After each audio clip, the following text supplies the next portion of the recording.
De Dieu, je vais dire bonjour à un élu de Dieu. Dieu a permis à ce que tu puisses voir le nouveau mois de novembre. Bien-aimé, c'est pour le magnifier, c'est pour le glorifier, c'est pour l'exalter dans chaque domaine et dans chaque aspect de ta vie. Bien-aimé, il y a des personnes qui sont restées couchées, malades dans les hôpitaux. Ces personnes n'ont pas pu voir le mois de novembre.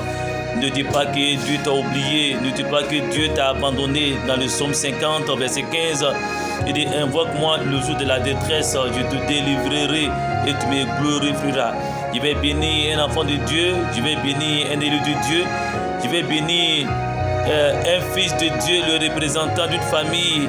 Dans ce nouveau mois, il nous reste pratiquement 2 mois avant de rentrer dans la nouvelle année 2025-2026. Je vais relâcher une bénédiction. Je suis venu accomplir la prophétie sur la vie d'un béni de Dieu. Je ne sais pas depuis combien de temps tu pries, combien de temps tu jeûnes, combien de temps tu es en train de chercher la face de Dieu, mais tu ne sens pas la véritable manifestation de la main de Dieu dans ta vie. C'est lui qui a le projet. Bien-aimé, on a fait des projets, bien-aimé, mais les projets appartiennent à Dieu. Il a dit en Jérémie 29, verset 11, j'ai des projets de paix et de bonheur pour toi. Bien-aimé, tout ce que nous recherchons se trouve dans la parole de Dieu.